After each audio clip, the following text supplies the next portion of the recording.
अपना सबके जेनाकि किनको बियाह होइ छनि तऽ किनको सुनबै जे बर कनियामे बड्ड प्रेम छनि तऽ तकर कहावत छै अपना सबके फकरा, ई जुन बुझियो पिया हित जेने करैला ओहने तीत, ई जुन बुझियो पिया हित जेने करैला ओहने तीत।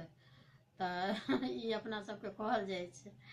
ई फकरा जे कहलहुँ हैं, ई जुन बुझियो पिया हित जेने करैला ओहने तीत, एकर मतलब अर्थ ई भेल जे शुरूमे अहाँके बड़ नीक मानि कहै छथिन हमर बर बड़ नीक छथिन, हमर कनिया बड़ नीक, आ जहन किछु दिन रसे बसे छथिन धीरे धीरे हुनका अपनामे भाषा भसी शुरू भऽ जाइ छनि, झगड़ा झाँटी, तऽ ओ हुनका नजरिमे कनि बेसी खराब बनऽ लगै छथिन। तऽ ताहि पर ई बनल अछि जे ई जुन बुझियो पिया हित जेने करैला ओहने तीत।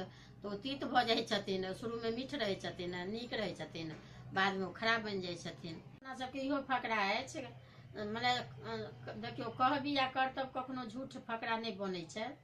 आब जेना हम अहाँ मतलब भोरसँ किचनमे 12-1 बजे 2 बजे तक लागल छी, मेहनत कऽ कऽ सभटा बना रहल छी, आ सामनेवला दोसर गेलखिन अपन ई नहि सोचै छथिन जे हम भनसियो लए रहतनि नहि रहतनि, अपन जे मोन होइ छनि से अपन परसि कऽ खा लै छथिन।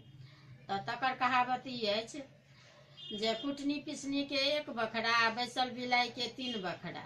तऽ ई अपन 2-3 बेर हुनका मने सुना सकै छी जे कुटनी पिसनीके 1 बखरा, बैसल बिलाइके 3 बखरा। तऽ ई जे नहि किछु केलनि से अपन जाकऽ अपन 2 बेर 3 बेर खा लेली नीक जकाँ, आ जे केली धेली तिनका किछु नहि भेटलनि तऽ हुनका अफसोस होइ छनि। तऽ ई बहुत लोकके अपना सबमे अछि।